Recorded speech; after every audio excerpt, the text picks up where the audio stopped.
ശ്രീ മോഹൻലാലിനെ കുറിച്ച് പറയുമ്പോൾ പഴയ നമ്പൂതിരിയാണ് ഓർമ്മ വരും. ആർട്ടിസ്റ്റ് നമ്പൂതിരിയല്ല, അതിനു മുമ്പ് ജീവിച്ച ബുദ്ധിമാനായ മറ്റൊരു നമ്പൂതിരിയുടെ ആരോ ചോദിച്ചു എന്നാണ്, 6 4 11 നമ്പൂതിരി? ഓ, അങ്ങനെ ആവാം, 10 എന്നും കേട്ടിട്ടുണ്ട്, നിശ്ചയമില്ല.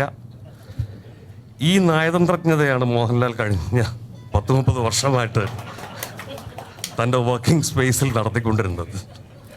അതുകൊണ്ട് തന്നെ മോഹൻലാലിന് ശത്രുക്കളില്ല, അഹങ്കാരി എന്ന പേരില്ല, ഒരു തരത്തിലുള്ള വിവാദങ്ങളിൽ അദ്ദേഹം പോയി പെട്ട് വഷളായിട്ടുമില്ല.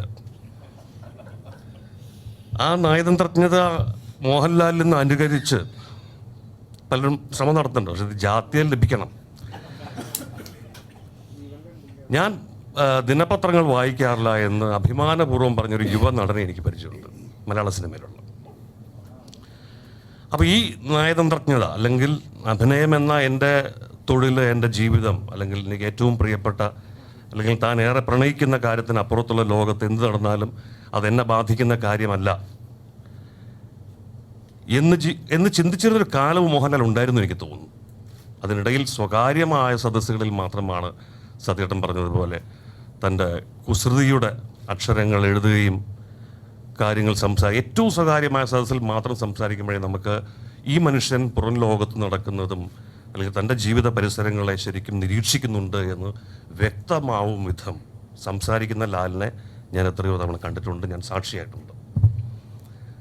അപ്പോൾ എനിക്കൊന്ന് ഇപ്പോഴത്തെ ഒരു കഴിഞ്ഞ കുറച്ച് കാലത്തിനുള്ളിൽ ഈ നയതന്ത്രജ്ഞത വെടിയുകയും തൻ്റെ ജീവിത പരിസരങ്ങളോട് സമൂഹത്തിൽ നടക്കുന്ന അത് സ്ഫോടനങ്ങളാവട്ടെ ചെറുകാറ്റാവട്ടെ അതിനറിയാനും പ്രതികരിക്കാനും ലാലിലെ മനുഷ്യസ്നേഹി തയ്യാറായതിൻ്റെ സൃഷ്ടികളാണ് ഈ ചെറിയ കുറിപ്പുകൾ. വളരെ നല്ലതാണ് അത്. അതിൻ്റെ രാഷ്ട്രീയം, അതിൻ്റെ സാമൂഹ്യപരമായ നിൽപ്പ്, നില എന്നൊക്കെയുള്ള കാര്യങ്ങൾ വിട്ടിട്ട് ഞാൻ ആഗ്രഹിക്കുന്നു അനുസ്യൂതം അദ്ദേഹത്തിന് കഴിയട്ടെ എഴുതാൻ. ഇനിയുള്ള കാലങ്ങളിൽ ഈ ജീവിത പരിസരങ്ങളെ വീക്ഷിക്കുന്നതിനൊപ്പം തന്നെ ഇത്രയും സമ്പുഷ്ടമായ ഒരു അഭിനയ ജീവിതവുമായി ബന്ധപ്പെട്ട കുറിപ്പുകൾ കൂടെ ചെയ്തിട്ടുള്ള അനവധി വിസ്മയകരങ്ങളായ കഥാപാത്രങ്ങളെ സ്വശരീരത്തിലേക്ക് ആവാഹിച്ച് നടത്തിയ പ്രകടനത്തെക്കുറിച്ച് കൂടി എഴുതുകയാണെങ്കിൽ വരും തലമുറയിൽപ്പെട്ട അഭിനയ വിദ്യാർത്ഥികൾക്ക്, പഠിതാക്കൾക്ക് അത് കനപ്പെട്ട ഒരു പാഠപുസ്തകമായി മാറും. അതിനും ഈ നടന് കഴിയട്ടെ. ഇനിയുള്ള കാലം അധികം ചവറ് സിനിമകളൊന്നും ചെയ്യാതെ നല്ല സിനിമകൾ ചെയ്യുകയും ബാക്കി സമയം എഴുത്തിന് വേണ്ടി ഉപയോഗിക്കാൻ അദ്ദേഹത്തിൻ്റെ മനസ്സ് സ്വസ്ഥമായിരിക്കട്ടെ എന്നും പ്രാർത്ഥിച്ചുകൊണ്ട് നിർത്തുന്നു.